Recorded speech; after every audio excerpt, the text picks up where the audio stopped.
I think we'll get started, and I'm sure there will be more people that will join, but I wanted to just welcome everyone. We're really looking forward to this conversation. My name is Annie Simpson. I'm the Associate Director of Troost iLead, and I'm just going to start us off with a little bit of introduction and orientation to our event today. So if anyone here is not familiar with iLead, Troost iLead, I wanted to just share that we are the faculty's Leadership Institute, and we are committed to developing the leadership of engineers, engineering students and professionals. And some of the ways that we do that through courses and through programs that focus a lot on building your self-awareness, building your confidence, building your relationship building skills, your team skills, building your ability to lead in organizations, whether perhaps you are a club leader or engaged in clubs and want to learn about organizational leadership. And we're also committed to equity and the tools of creating change to build a better world. So that's a little bit about iLead, and I encourage you to check us out a little bit more if you haven't yet.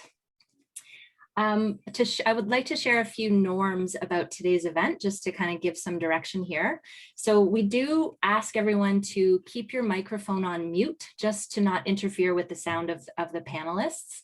And we also wanted to let everybody know that this session will be recorded. So if you want to keep your camera off, then please do. And the recording will be available at a later time.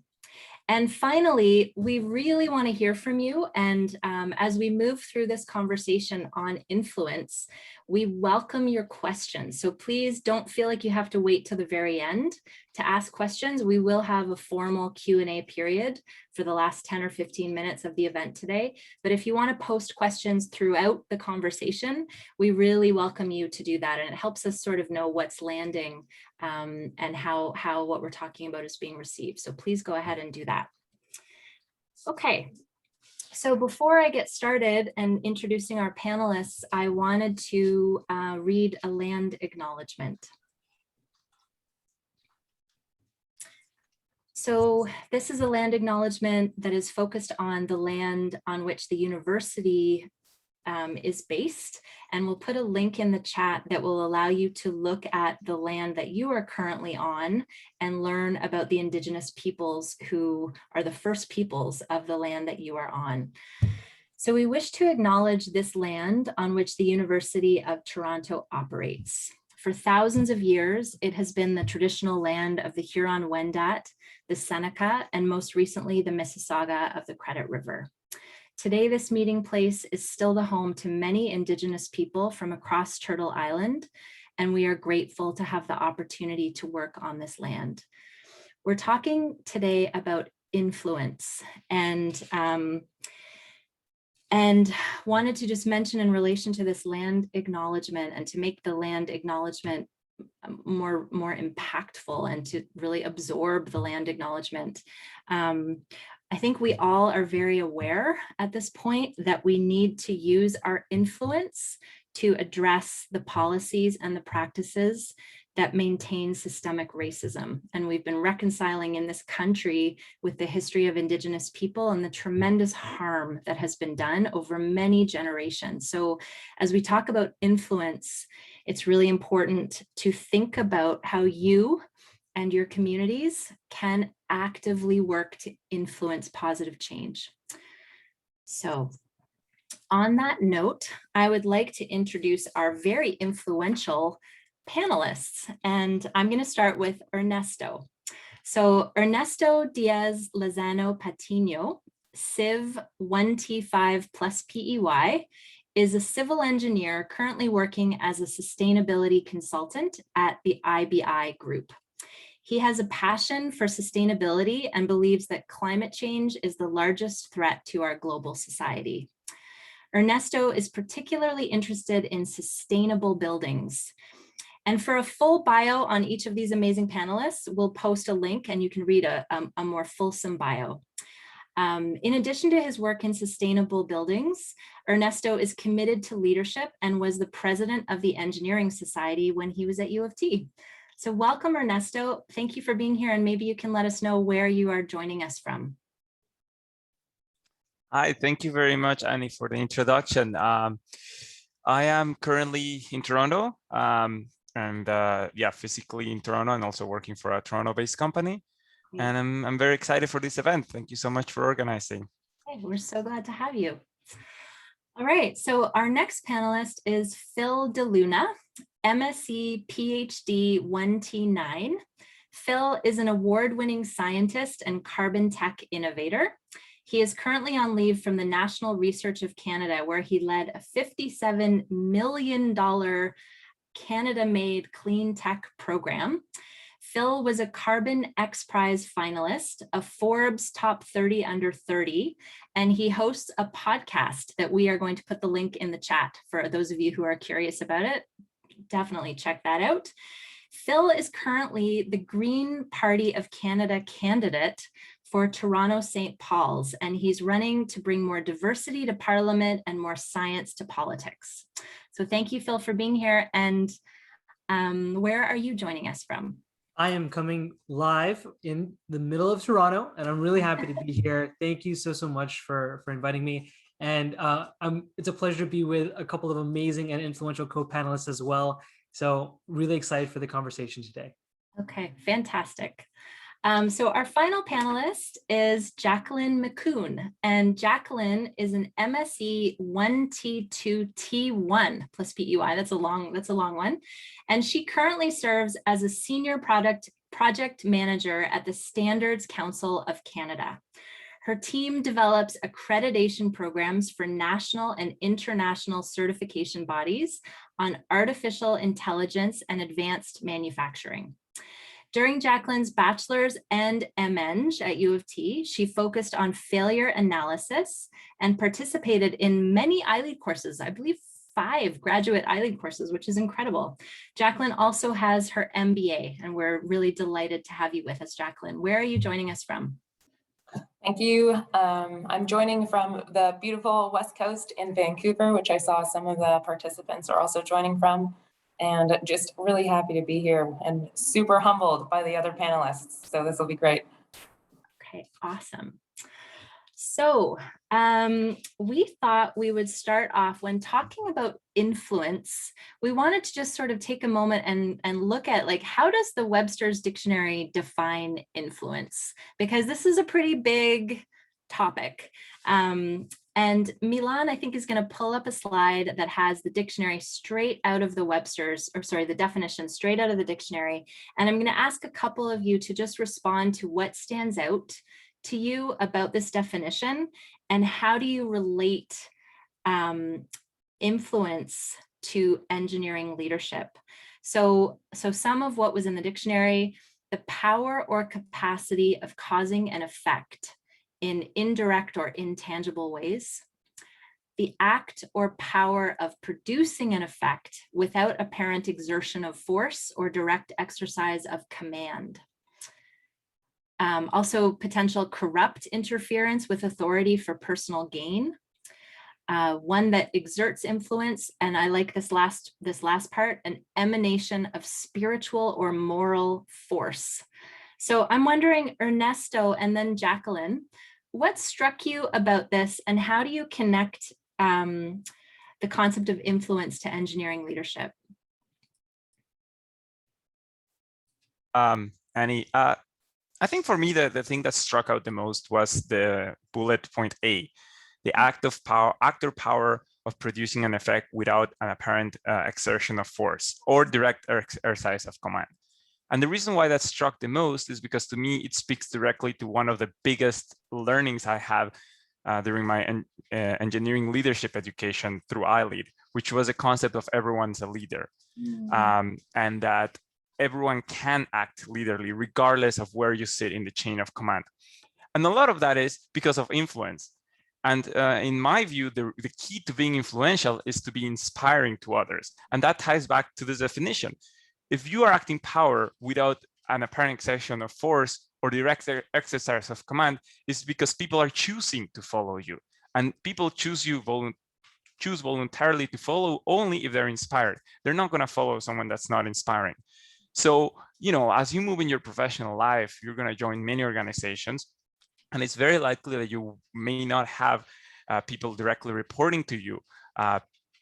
maybe not in the beginning, maybe not ever. And that does not mean that you cannot be a leader. That does not mean you can be influential. And that does not mean you cannot influence the organization. And I think that's very important, because if people don't realize that, you can feel a bit disconnected to the purpose of the organization. And you may feel like you cannot influence others, but that's not true. Okay. Thank you, Ernesto. And we're going to keep going, but I might want to come back and ask you a bit more to kind of, when you talk about being inspiring, sort of what you believe is behind that, what creates inspiration, what are the conditions, what needs to be happening for a person to be then inspiring to others. So maybe, do you have any comments on that before we move on? Is there anything more you want to say about how to inspire? Yeah, I think, I mean, it depends a bit on the context, but in general, I think it's about being a role model and embodying the shared values. So, being really good at living up to the values that your organization has and that you portray you have, and being someone that others admire in how they do things, and being relatable to people, I think is important, right? I'm inspired by people who I look up to in how they live up to their values and how they conduct their lives. And that happens when our values are aligned. So Right. there needs to be an alignment of values, and there needs to be a connection between what you say and what you do, walk the talk. Awesome. So I'm hearing that connection of, there's the internal alignment of my values line up to what I'm doing and what I'm proposing and suggesting, but also there's an alignment with others and within the organization. So kind of multiple levels of alignment that create that inspiration. Okay, thank you. Jacqueline, I'm wondering what your thoughts are on this definition and what stood out for you. In a very literal sense, to be honest, I kept seeing the word power and force and exert, and I went full nerd on that and thought, okay, like, what does power mean? Because power in itself can have negative or positive connotations. So from a purely like equation perspective, it's putting in work over time. And so what's interesting about influence and this power doesn't necessarily mean you need to push. It doesn't mean that you need to say, this is my agenda, we're doing it, we're going to have influence, because that causes one direction of ramifications and results.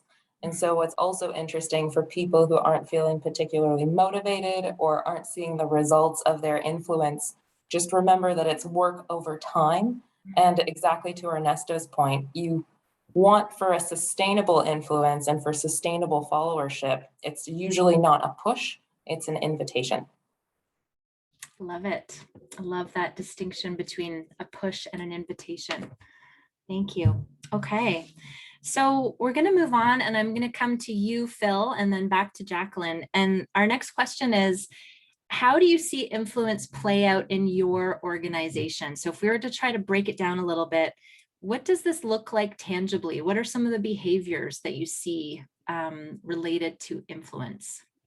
That's a great question. And I think I'll tackle it in the different organizations that I've been a part of, because it depends on the role with which you are within that organization. And that dictates in a way your ability to influence, but that doesn't mean you have no influence. Even as a graduate student, I had influence. As a startup founder, there's influence, but you'd be surprised how little. Working in the government as a director of a national lab, again, influence, but again, you'd be surprised how little. And now running for office, there's influence, but in a sense, you're asking people to volunteer their time, and it's all to what Ernesto said about inspiration. So I'll kind of tackle that in different ways, which is you influencing from a position where you don't have quote unquote power. Maybe you're not a supervisor or anything like that. The way that I've seen influence effective is by demonstrating the value of what you bring to the table. And if you're trying to convince someone to do something, then there are many ways to do that. If you're trying to convince a supervisor that you want something done or to allow you to do something, demonstrating the value of what that is. I'll give you an example. When I was in my graduate work, every summer for 4 months, I went away. I did an internship at IBM. I did an internship at UC Berkeley. I did an internship at Toyota in California. And I finished my PhD in 3.5 years. And you can imagine a lot of professors would say that is a lot of time to be spent away from your core PhD work. And the way that I would influence my supervisor to allow me to do that, I would say, it's not you losing a student, it's you gaining an ambassador. It's you gaining new skills from that other institution. It's you potentially increasing your network and allowing that partner to fund some of the research. And by reorienting and reshifting that perspective, I found I was able to convince and influence someone who is above me, I suppose, in power to do something that I wanted to do. So I think at the end of the day, it comes to empathy and being able to explain how what it is that you want to do also benefits that other person or that other party, regardless if that's above, below, within, or even external to your organization. Awesome. So I'm hearing a couple of things there. I'm actually hearing when you're talking about that need, that opportunity to reorient and reframe opportunities, but how that needs to kind of be combined with empathy. So you're also empathizing with the people around you as you are offering this alternate viewpoint, and those two things together can create opportunity for great influence. Exactly. If you propose a solution and you're not empathetic about how the other person will take it, then it may come off as harsh. It may end up creating a negative impact. So always making sure that you're grounded in empathy will help you along the way. Wonderful. Okay, thank you. Jacqueline, how do you see influence playing out in your organization, and what kind of behaviors are associated with it?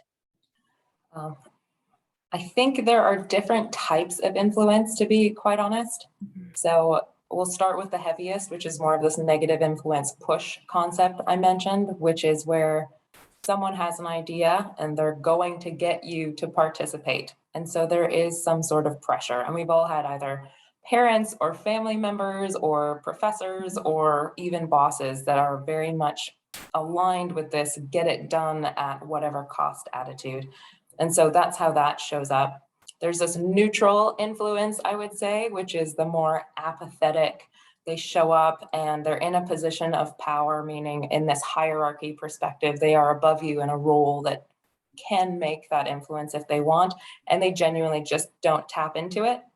And then there's more of this positive influence, which shows up as a friend, a family member, a boss, a professor that actually takes the time to empower the individual to sit down. Empathy is critical, saying, hi, what are you interested in? This is what I'm looking to achieve. What are your skill sets and interests, and how can we dovetail those together to make sure that you're feeling great?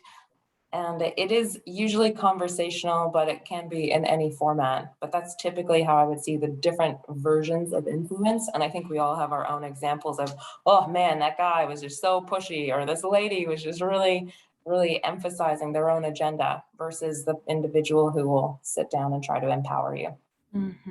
Okay, thank you. It's really helpful to kind of clarify those different ways you see it showing up, and help us think about how we all show up and influence in our various contexts. So thank you. My next question, I'm going to start with Ernesto and then Phil. And the question is, for students who are listening here, and maybe they're on PEY, or they're getting ready for PEY, or they're kind of new professionals thinking about where they're going, but starting in roles that don't necessarily carry positional influence. What are some steps that people can take to influence when you don't carry formal authority? So Ernesto. Yeah, I mean, I think the first step I would say is really understand your organization and understand how it works, understand what they value. You don't want to be swimming upstream. And that goes back to picking a good organization to be a part of, and by good, I mean that aligns with your values, because otherwise you're going to feel like you're a fish swimming upstream. So once you really feel like you get a sense, it's figuring out how you can embody those things and how you can showcase to others how you can bring value to initiatives. So for example, if you see a gap on an existing process that you're doing, think constructively. How can we improve it, and bring those kind of ideas in a proper way to the appropriate people, and if you start doing that, people are going to start seeing you as a proactive member that can take on initiative. So, and I'm saying in the proper way, because, you know, you have to be careful not to come and tell someone, hey, you're doing things wrong, I'm going to fix it. But more like, you know, I think there's an opportunity for leveraging more untapped potential if we change the process this way. Is that something I can look into? And I think if you're in the right organization and you propose things that are well aligned to the mission, you're going to find that you're going to be in a position where you're actually influencing a lot of things without having anyone report to you, because people are going to see you as someone with drive that really contributes valuable to the organization. So introspection, understanding well what the organization values, and seeing how you can add to those values and you can embody those values. Okay, fantastic. Super helpful. Phil, anything you want to add to that? I think Ernesto did a great job, but I'll just add one thing. It's very simple. Ask for it. Ask for, you know, the opportunity. I found in my personal life that a lot of the influence I had when I was in positions not of power was simply seeking out mentorship and asking for help. And by doing so, it showed exactly to the point: initiative, drive, ambition. And when you're first starting out your career, one of the most important things is finding good mentorship. And mentorship isn't just, hey, will you be my mentor? Mentorship is working with someone together to solve a problem and learning from that experience. So to make influence, you need mentorship.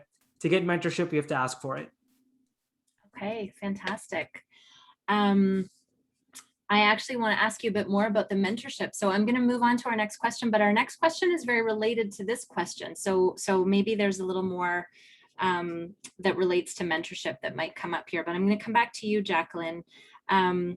What advice do you have for students on internships or early career who might be nervous about trying to influence others, maybe just aren't feeling very confident or clear on how to go about doing that? What advice might you have for those folks? It's a great question, and I think it happens to most of us. And I would caveat that it's not always early in our career, and it's something that we can carry with us truly forever. There's a concept of imposter syndrome that exists, where you just genuinely don't feel like you're qualified enough to carry an opinion, and that your opinion is just an opinion. It's not an actionable idea. And I think the best thing is to let them say no to you before you say no to yourself. And that's something that I've learned the hard way. Can you repeat that, please? Yes. Let them say no to you before you say no to yourself. Awesome. And it's super uncomfortable because you think you can talk yourself out of any idea just as much as you can talk yourself into it. But truly getting out of your own way and realizing just the fact that you're in this call right now means that you are incredible, you are brilliant, you have ideas, and you have ideas that you think other people have, but genuinely they don't. You see the world through your own lenses, which is inherently of value. So just throw it out there. Worst case scenario, they say no, which you've already played through your mind anyway. So just try it. Amazing. Okay, thank you. And Ernesto, any other advice that you would have for people who are nervous about trying to influence others, unsure how to go about it? I think that if you want to be a leader and you don't try, your possibilities are going to be zero. But if you try, they're going to be from 0 to 100. So, and if you talk to anyone that you admire, I can guarantee you they're going to tell you for every success, I have 10 failures. So it's losing the fear of failure and seeing failure as a lesson and not as a reflection on who you are. It's tough, and it's tougher when you just fail, but you have to really put yourself and say, if this doesn't work, you know, I'm going to learn from it, and then the next thing may work. And in fact, many times it's those failures that will lead to a very big success, because you tried it, it didn't work, you learned something very important, and then you went and were able to do something. So turn your fear. I sometimes tell people, try to turn fear into excitement and be like, well, I don't know what's going to happen, right? So try it. If it doesn't work, you know, obviously I'm not saying be careless, but if the only thing that can happen is you gotta know, that's definitely worth the risk. And if you really turn your fear into excitement, I think a lot of great things are going to happen. That's great. Turning your fear into excitement. That reminds me of an expression that anxiety is excitement without enough oxygen. So when you're feeling anxious, to take some deep breaths and really channel that energy, that it's actually excitement. Thanks, Ernesto. That's awesome. Hearing so many really great threads coming up, around initiative and drive and ambition, but also this real importance of empathy and kind of a self-confidence and a willingness to take some risks and a willingness to believe in ourselves and not talk ourselves out of it before we've even put our ideas forward. So thank you all. And I want to just come back to you, Phil, and ask if you have anything else you want to share about the role of mentorship in learning, in sort of stepping into greater influence. Do you want to share a little bit more about your experience or advice you have for others, how they might do that?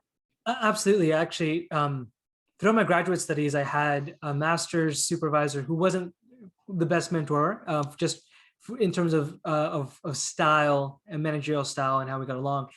And that was, to Ernesto's point, a lesson. I wouldn't go so far as to say it was a failure, but it was definitely a lesson. And I emphasized very strongly for my PhD that I'll prioritize, number one, having a mentor or a supervisor that coincided with my values, with my work style and all the like. And I actually owe everything, all of my success, to the mentors in my life. To the mentors and to the support system, like my family and my friends. And if there's anyone who's successful who says they did it 100% themselves, they're lying or they're delusional, because no one has ever gotten to where they are just by themselves. And I am tremendously thankful and humbled that I had mentors who believed in me and allowed me to get to where I am. So the question is always, how do you find good mentors, right? Like, what's the advice for finding good mentors? Well, there's the practical advice of, look at the other people that they have mentored in the past, look at the people they supervise, etc. What is that work culture like? What is that relationship like? How do they treat other people? How do go to dinner with them when we can go to dinner eventually after the pandemic, and see how they treat wait staff, right? Like, these are really important human-centered things that you can judge on. And then the second is, once you found these people, how do you convince them to mentor you? Again, come to them with something that a project, an ask that you can work on and accomplish together. People are inherently motivated by impact. And if you can show to someone that you have a pathway of impact with them, then they'll want to do it. And I've found so many people, especially the older that you get, they want to give back to and share the lessons that they've learned. So it's not necessarily that there aren't mentors out there to be had. I think exactly to what was said earlier, you need to be not afraid to ask for it, and not afraid that someone will say no. Mm-hmm. And probably maybe that not afraid to ask for it comes from that alignment and sense of purpose, and aligned with values, and which really fuels the confidence to be able to go out and ask for what you need, and so that you can have the impact that you want to have. Thank you for sharing that, Phil. So I want to continue with you, Phil, for a moment here. And sometimes influence can kind of carry a negative connotation. And we saw a little bit of an angle on this in the dictionary definition. It can be associated a little bit with coercion or manipulation. And sometimes it's just a word that, doesn't always sit well with people. I'm wondering, how do you distinguish between positive influence and a more manipulative influence? How do you distinguish between those? I think it's really simple. How does it make you feel, right? How does it make you feel? How does it make the people around you feel?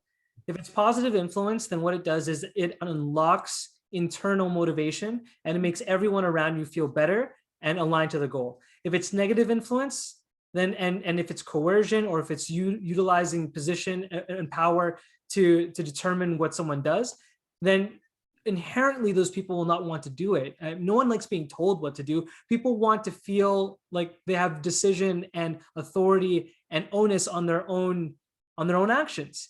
So I think it's simple. It's, how does it make you feel? How does it make the people around you feel? Great. It's great. Thank you.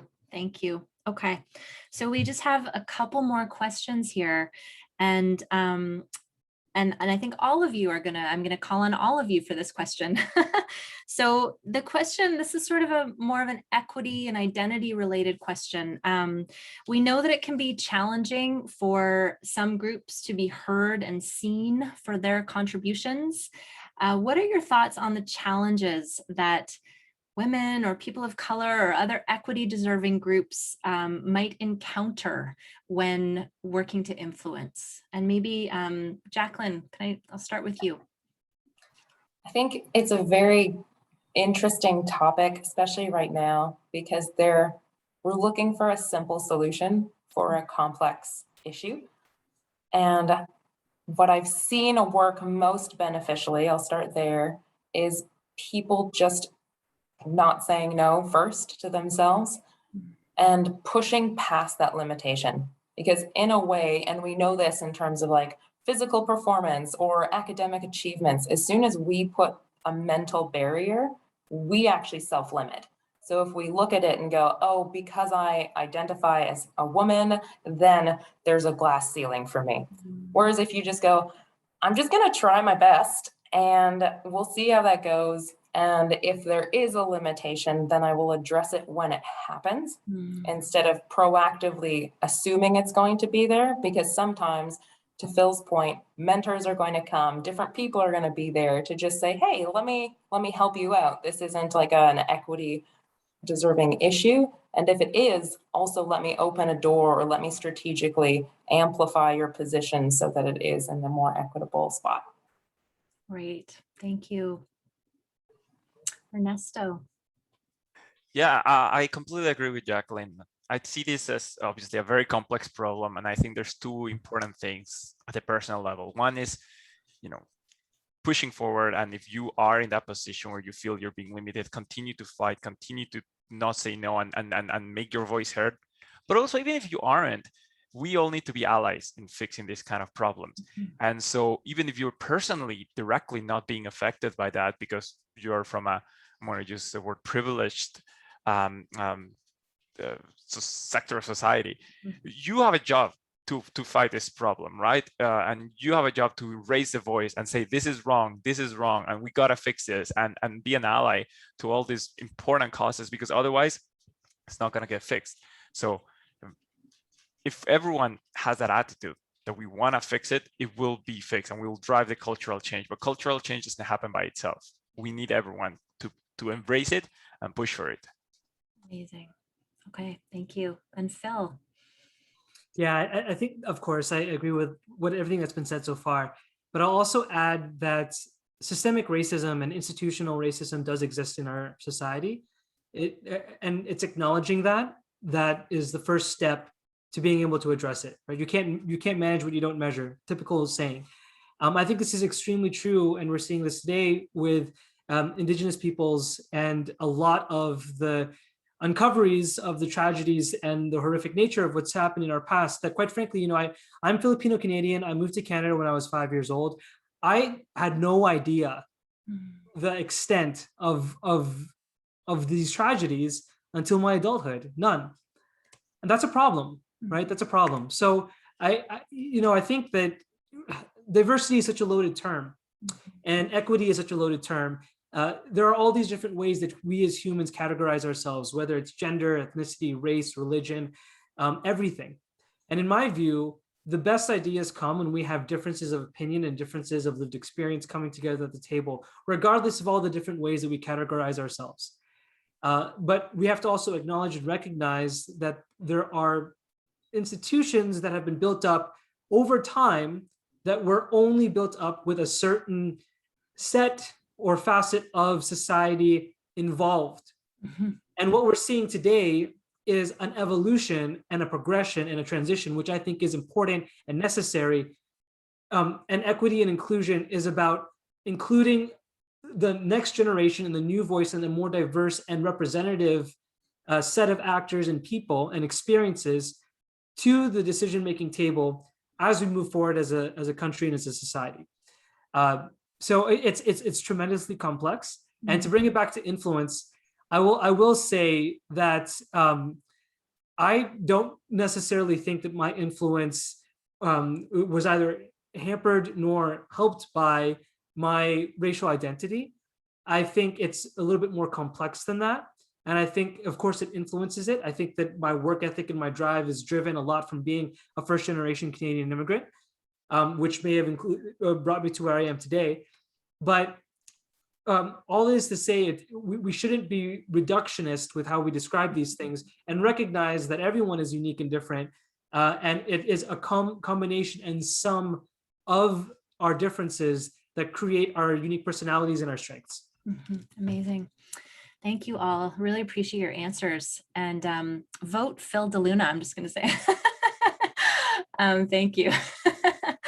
That was great. So our final question before we open it up for Q&A and to see what's in the chat and respond to some of students' questions is the question, what sustains your influence? So how do you take care of yourself? How do you keep yourself going in order to access the energy and the perspective that is required to be influential where you are? So how do you sustain that? What do you do? And maybe I'm going to go to you, Ernesto, and then to Jacqueline, and finally to Phil. I think that's a very personal question because I don't think there's one answer that will fit everyone. I can speak for myself, and it's purpose, and it's seeing that what I'm doing aligns with what I care about. One of the Oh, we just lost you a moment there, Ernesto.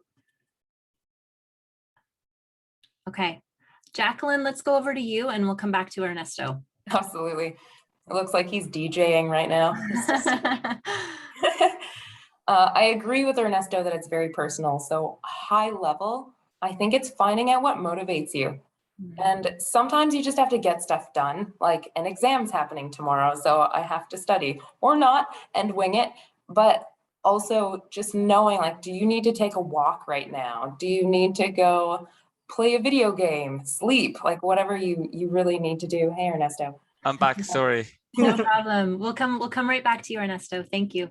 Okay. Yeah, basically finding out what motivates you and also not putting pressure on yourself to think that you're influential. Full transparency, I don't think I'm influential, but I keep hearing from other people that they think I'm influential.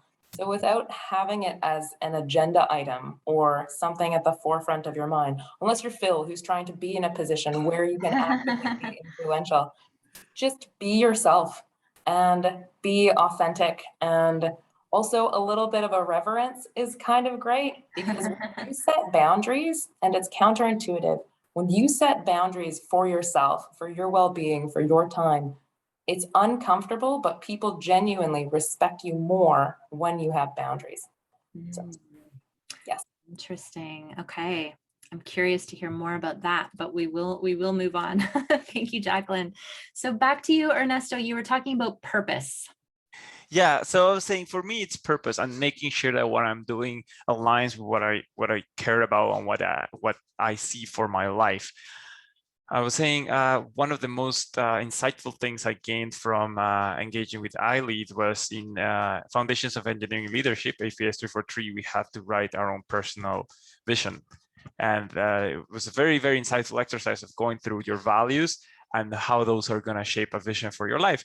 And to me, I get the energy for being influential as long as I'm working in a position that aligns with that, because I can wake up and saying, yeah, I have to work, 10-hour day, 12-hour day, but it's for this, and this is the bigger picture, and this is how it's going to make a difference for me. It's a lot about making a difference for other people. So if it's that, then I have all the energy. But if I was put in a position, and I've been in this position working for a particular project organization that doesn't align, then I don't have that much energy for influence, because I don't share the value. I don't see the value of what I'm doing. Mm-hmm, mm-hmm. Yeah, I really hear that, the importance of purpose and passion, how the purpose gives us the passion. Yeah, thank you. Okay, Phil, what sustains you? Yeah, exactly. I'm going to answer this not in like what motivates me, because I agree completely with what's been said. And I think, purpose, impact, all that it works as well. What sustains me is also, I think it's also a very personal thing for everyone, right? Like you have to think about you yourself. What is it that you get energy from? And what is it that, grounds you? And for me, I'm a romantic person and I'm a very people-oriented person. So my fiance and my friends and my family are what sustain me, and they're what give me energy and they keep me grounded. If it wasn't for my fiance, I would have burned out so long ago, so long ago. And it's not even, the point of setting boundaries. I'm the kind of person who doesn't want to set boundaries for myself, who just wants to keep going until I can't stop. And that's not healthy. It's not. And I'm very happy and blessed that I found a partner who is complementary in that side of things and helps me see the important things in life, and to slow down and self-reflect and appreciate where I am. And that sustains me. Okay, awesome. Thank you. Thank you all. That was such a rich conversation. And I'm curious, I do have some rapid fire questions for you, but I'm going to just check in with Milan here and see what our chat is looking like and what our question situation is. So we do have a couple questions in the chat right now. Perhaps we go with the rapid fire and then we revisit the Q&A. Okay, awesome. So I just have a few little questions for you. And the idea here is that you just answer this in one sentence. Okay. So let's see. I'm going to say Jacqueline, Phil, Ernesto. Success equals. Success equals joy plus hard work. Nice. Phil. That was a good one. Success equals empathy plus purpose. Amazing. I'm loving the equations. Okay. Ernesto. Personal satisfaction plus happiness. Nice. Plus well-being. Nice. Yeah, I realized, why are we only picking two variables? Okay, there you go. Yeah. Nice. Okay.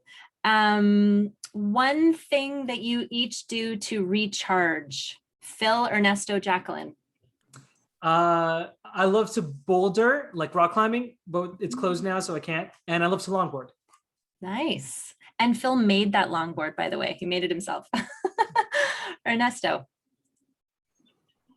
I like barbecuing and like smoking food on a smoker. Love it. Okay. Jacqueline. I like to sleep. The simple pleasures. Okay, great. Not everybody has to answer this one, but if you have an answer, please come forward with it. Best piece of career-related advice that you have been given.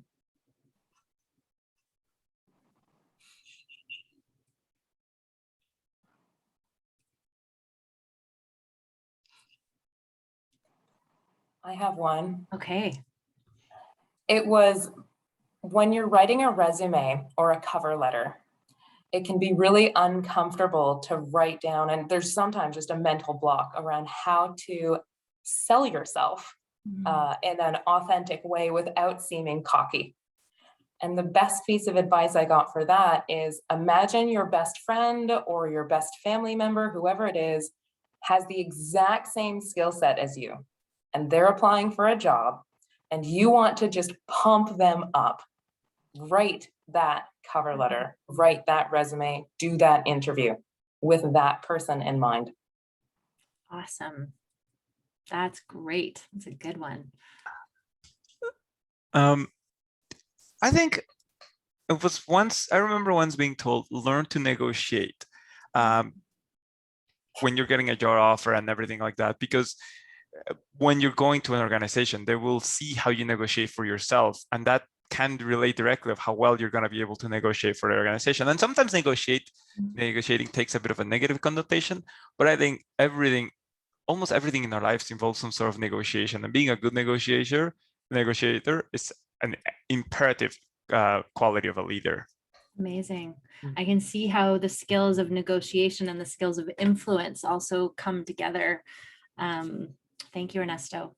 I have one too, and yeah, it's the best advice I've ever gotten, which is just shoot your shot, even if you don't think you're qualified for it. The worst thing that people can say is no. There have been so many opportunities that I got just because I applied and so many that I didn't get, but it doesn't matter. It's almost a numbers game, and you're never gonna score if you don't get shots on goal. Amazing. Okay.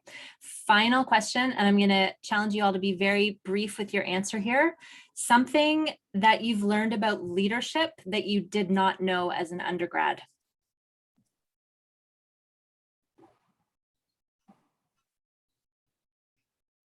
There are a lot of different definitions for leadership. Mhm. That's what I learned. Okay. I learned that it's not always glamorous, and it shouldn't be. I learned that the social distance, and by social distance, I mean, between you and the CEO of the company, really plays a lot of weight into leadership. And I think until you start working on organizations, you really realize how heavy that can be and how challenging it can be to be a leader sometimes. Okay, thank you. Thank you. All right, thanks everyone. So Milan, I'm going to come back to you and see what we've got going on in the chat. Great. So we have two questions. One has had a response from Jacqueline already, but I think we'll bring it out anyway. So from Evelyn, what are ways to provide constructive feedback to someone who may be exerting influence in a negative manner, but may not be aware of it? Great question. I'll take a stab at this. I mean, first, always try to have the lines of communication open and talk to the person one-on-one. It's not always constructive to confront someone in public or in front of peers or supervisors. And then to be honest with that person. I think a lot of the times too, when there's critical feedback we have to give to someone, it's an awkward thing to do. But the way I like to think of it as, if you don't tell them, this person, that this is something that's happening, will they know? And maybe it's not a high stakes situation now, and you can give them this constructive feedback in this area or whatever the situation is, which is better that they hear it now in a place of construction than if they hear it in a place of conflict or down the line. So, I'm assuming all of you are relatively young, and this is the time to kind of grow with each other. So think of it that way too. Great, thank you. Okay. I've already answered the question if Ernesto wants to go. And we can also see what the next question was too, Ernesto, in case. Yeah, I was just gonna say, I pretty much agree with Phil and Jacqueline, and I would just say, be very mindful of the culture of your organization, because that will probably influence how people perceive what you're saying. So being cognizant of that can be fundamental of how people are gonna take what you say. Great, thank you. So our next question was, how do you try to raise ideas in good ways of influence that won't rub others the wrong way and will make them value what you say instead? So kind of that fine balancing act of meaningful influence.